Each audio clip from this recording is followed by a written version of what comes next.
Good evening and thank you for joining us on this Lunar New Year holiday. I'm Daniel Che here with the latest. Some early birds may already have made it to their hometowns to celebrate Lunar New Year holiday with their relatives, but as expected, the mass exodus from Seoul that began yesterday continues on this first day of the four-day weekend. Still, traffic conditions are improving. Those hitting the road from Seoul at this hour can expect to arrive in Busan in around 6 hours, Daejeon 3 hours and 20 minutes, Gwangju 5 hours and 10 minutes, and Gangneung in around 4 hours. Those are dramatic improvements from earlier in the day when drivers could expect to be on the road around 2 hours longer to get to any of the aforementioned destinations. The Korea Expressway Corporation is advising travelers to be prepared for traffic conditions to get a bit worse tomorrow, which is actually Lunar New Year's Day or Seollal, as they expect more than 4.5 million vehicles to be on the road nationwide. Lunar New Year's Day in Korea and traditional savory dishes go hand in hand. But if you're looking to cut back on the calories, local food experts say there's plenty you can do to cook up a storm of healthy and delicious holiday treats. Our Paul Yi has more. Here in Korea, the gathering of family during Lunar New Year's Day wouldn't be complete without the sound of sizzling meatballs and the hearty aroma of rice cake stew or dokguk. However, your typical Korean holiday feast can quickly fill up a table with delicious foods that are often high in fat and loaded with calories. But researchers at the Rural Development Administration say there are many ways to go healthy without sacrificing taste. For example, using fresh zucchinis instead of battered pork can give dishes a kick of flavor and a yummy texture. Other key cooking tips include avoiding frying foods with lots of oil in the frying pan and using less salt in favor of other spices. There wasn't as big a difference in taste as I thought there would. Even though I used a lot of oil before, I guess it's better to cook with a little less grease, so there is a lower amount of calories. These simple adjustments in recipes and ingredients can reduce the average level of calories in dishes by some 20%. And over a single holiday weekend, the nutritional savings can add up quickly. Rather than using a lot of grease in baking or frying our foods, we use cooking methods such as grilling or boiling, which use much less oil. We were also able to lower calories by using less fatty ingredients and using vegetables instead of meat. The smart culinary choices stay true to the traditional spirit of the lunar holiday by satisfying the appetites of loved ones while wishing them good health in the new year. Paul Yi, ARIRANG News. Well, on a different note, while the Korean government is making an effort to control the spread of the bird flu virus, especially during the Lunar New Year holiday, when many of the nation's residents will be traveling, it appears to be harder than ever to contain it. 2 more chicken farms confirmed the virus earlier this Thursday, one in Hwasong in the central province of Gyeonggi-do and another in Miryang in Gyeongsangnam-do province. The contamination in Miryang is especially disturbing as it shows the virus is gradually spreading eastward. Prior to that report, the virus had only been detected in the west. All of the chickens on the farms in Miryang have already been culled, while in Hwasong all chickens within a radius of 3 kilometers have been buried. East Asian tensions flare at a United Nations Security Council debate on Wednesday as Japan came under fire from neighboring countries on its attitude towards unresolved issues of history. While the theme of the day was about lessons of war and how to build a lasting peace, the dispute just continued to grow. Our Kwon So-wa reports. China, South and North Korea were united in condemning Japan for recent actions that have stirred controversy in East Asia, denying its wartime past and distorting history on Wednesday. This happened at a UN Security Council debate on war and peace, marking the 100th anniversary of the start of World War I. The accusations began to fly when China's UN ambassador Liu Jie said Japanese Prime Minister Shinzo Abe's recent visit to the controversial Yasukuni War Shrine had closed the door to dialogue with China. South Korean Ambassador Oh Jun and North Korea's envoy Lee Dong-il also criticized Japan's leaders for the visit. Japanese political leaders worshipping at the Yasukuni Shrine, where Class A war criminals are enshrined, is a direct challenge to the foundation on which Japan rejoined the international community in the post-war world. It is rare for a Korean UN envoy to lambaste a representative from another country at such an open international meeting. Japan's UN envoy hit back at the three neighbors, defending the Prime Minister's shrine visit. He underlined that the purpose of his visit was to renew the pledge that Japan shall never again wage war. It was by no means to pay homage to Class A war criminals or to praise militarism.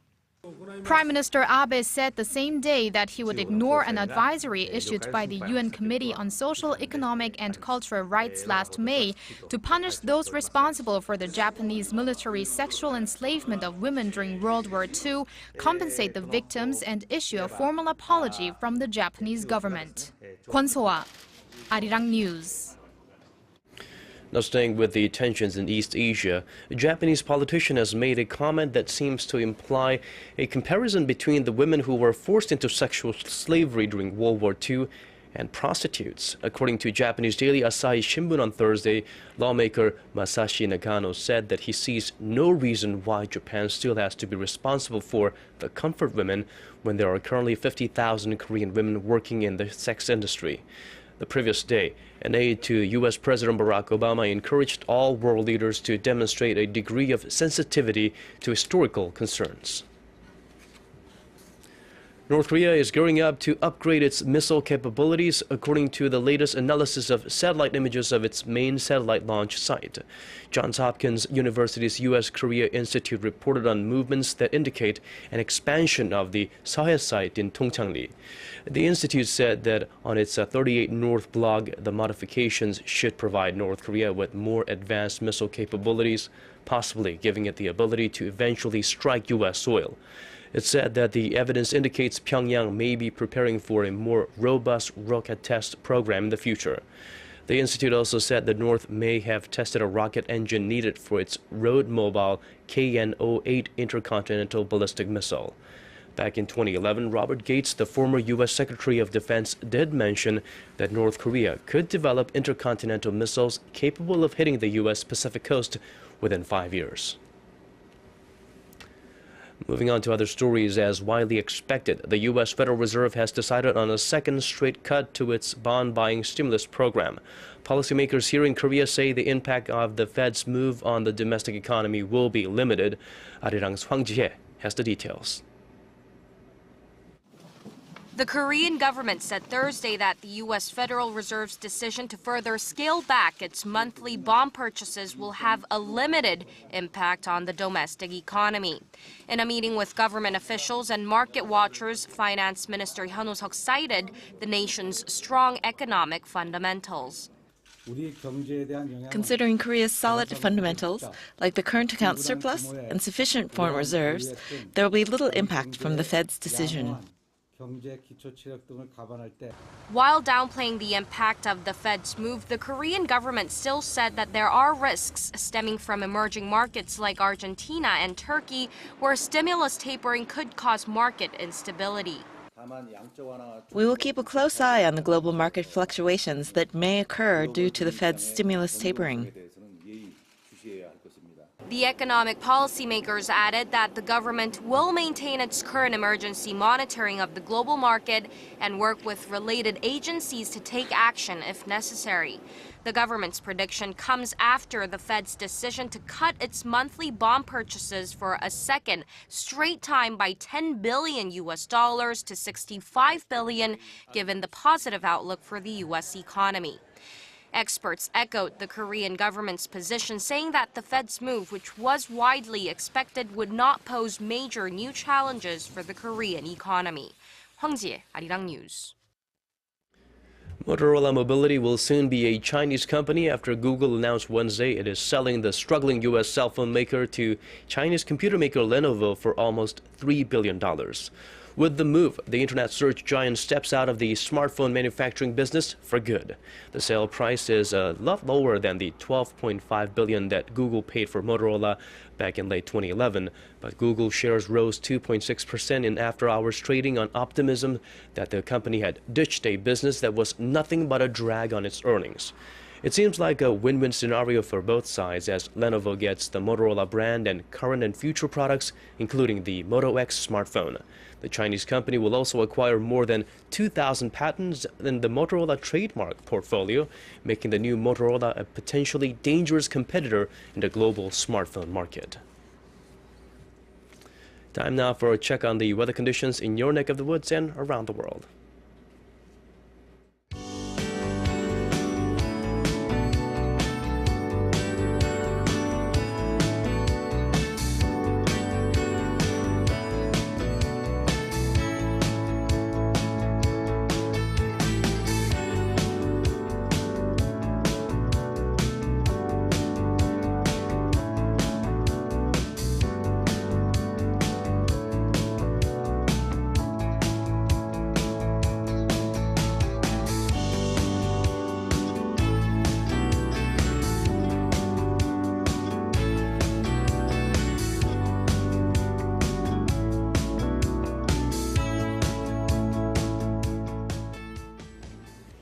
And that brings us to the end of our newscast. For more updates, tune in to Arirang TV at 10 p.m. Korea time. Thank you for watching.